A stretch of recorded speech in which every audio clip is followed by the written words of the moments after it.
Aujourd'hui, on s'est tous rencontrés avec nos amis artistes qui représentent notre grande région pour préparer Cheval Passion et les présenter à la presse.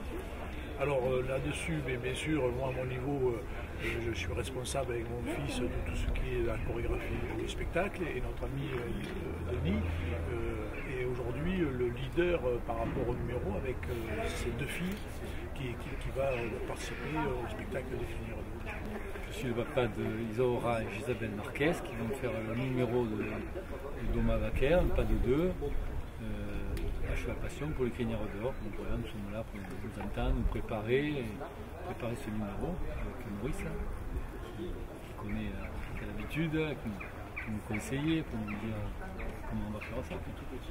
Parce que ce qui est d'important, c'est qu'aujourd'hui Cheval Passion est devenu la référence en Europe sur le spectacle, mais surtout c'est qu'on arrive à pousser les frontières de la création équestre. C'est-à-dire qu'aujourd'hui, si on fait un retour en arrière, il y a 15 ans ou 20 ans, on était basé sur des numéros très traditionnels, qui étaient conformistes, du temps qu'aujourd'hui on pousse ces frontières-là, et là pendant cette conférence presse, vous l'avez bien vu avec Jérémy et Céline, et en même temps les deux filles de Denis vont nous montrer qu'on peut aller au-delà de tous les acquis, qu'il y a une modernité qui s'installe dans nos équitations traditionnelles, parce que cette modernité va nous permettre d'aller beaucoup plus loin que ce qu'on peut imaginer, et surtout vers cette modernité dont on a besoin, puisqu'il y a Internet, il y a tous les moyens de communication, et le monde équestre a aussi son moyen de communication qui est une expression différente. Il faut être créatif maintenant, parce qu'il y a des numéros dans le monde entier, on voit de tout, et il faut savoir trouver chaque fois de nouvelles choses, être original dans ce qu'on fait. C'est pas facile, parce qu'il y a quand même beaucoup de...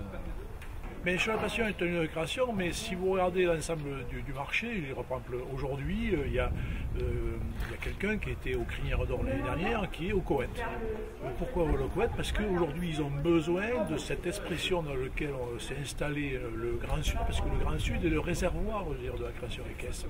Et aujourd'hui, aussi bien au Maroc qu'à Dubaï, que de partout, les artistes français ont un champ d'expression qui est un champ d'expression mondial. On ne monte pas Cheval Passion pour le local, on monte le Cheval Passion pour l'international. Les numéros, et ça moi je vous engage à le vérifier, les numéros qui sont cette année aux Crinières d'Or, vous les verrez sur les grandes plateformes européennes l'année prochaine. Donc on convie tout le monde à se retrouver à Cheval. Ah ben, je veux dire, pour les passionnés et les non-initiés, parce que Cheval Passion c'est fait aussi pour les non-initiés, c'est un spectacle, et la preuve est faite, c'est que les gens sont fidèles. On n'est pas obligé d'être passionné de chevaux pour voir le spectacle équestre. Aujourd'hui, on va bien passer un bon moment à Cheval Passion avec ce mélange de parties artistiques, techniques, et en même temps, sur le côté agréable, fond d'écran, lumière et du partage. Oui, c'est vrai, c'est un spectacle qui s'adresse à toutes sortes de publics, aux néophytes comme aux professionnels. Voilà, il faut vraiment avoir des numéros maintenant pour remplir les salles comme aux Crinières d'Or, vraiment avoir un public très large. Voilà, autant de néophytes que de connaisseurs, voilà, qui s'adresse vraiment à tout le monde. Et ça, c'est un bon spectacle, un bon numéro, c'est ça qu'il faut avoir.